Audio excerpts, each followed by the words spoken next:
บอกติสบายดีพี่น้องอันนี้คือคำพูดมันมณีวงเด้อสร้างส่อง YouTube ใหม่ขอฝากแห้งใจนะพี่น้ำน้องเด้อเป็นกำลังใจติดตามส้มส่อง YouTube ของคำพูดมันมณีวงแนวไรอันบกพร่องแนวไรอันบ่จบบ่งามหรือว่าอันไม่ก็ยามันเอาแบบว่าเฮาทดลองเฮาสิลบโลกอะไรอยู่เต็ดแต่ว่าไม่จังหน่อยอยู่หน่อยหายพอลบได้ตอนนั้นโอเคสบายดีพี่น้องอันนี้คือคำพูดอ่อนมณีวงเด้อข้าพเจ้าสร้างช่อง YouTube ใหม่ขอฝากแห้งใจน้ำพี่น้ำน้องนี่เด้อ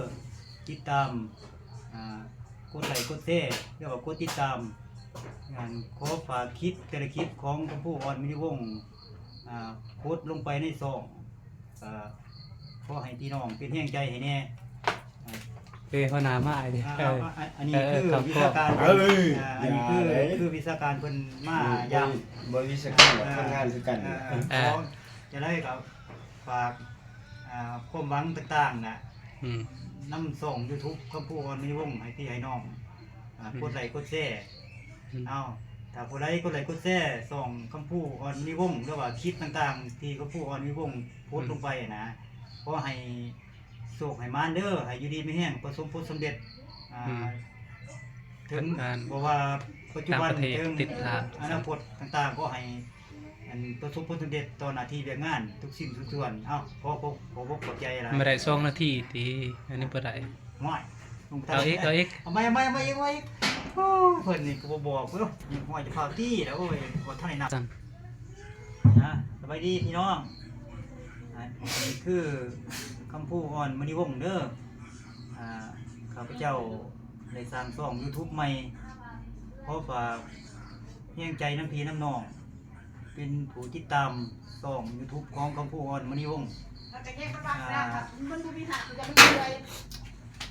คลิปแต่ละคลิปที่ข้าพเจ้าโพสต์ลงไปถ้าว่าคลิปไร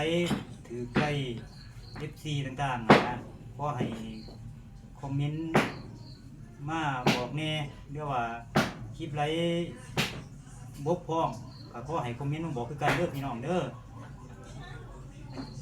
นี่คือข้าพเจ้าได้ตั้งใจถ่ายคลิปแต่ละคลิปมาฝากพี่ฝากน้องเพราะว่าคลิปธรรมศาสตร์บ่เกี่ยวกับธรรมศาสตร์พี่น้องคลิปเกี่ยวกับสวนหมากมีสวนทุเรียนต่างๆนะเรียกว่าคลิปสัมภาษณ์พนักงานโรงงานกล้วยที่ข้าพเจ้าโพสต์ลงไปนะถ้าว่าคลิปไรโดนใจ FC ทั้งหลายก็ขอให้เป็นกำลังใจให้คำพูดอ่อนมณีวงนี่เด้อที่กำลังเริ่มต้นใหม่พอละ3 นาทีแล้ว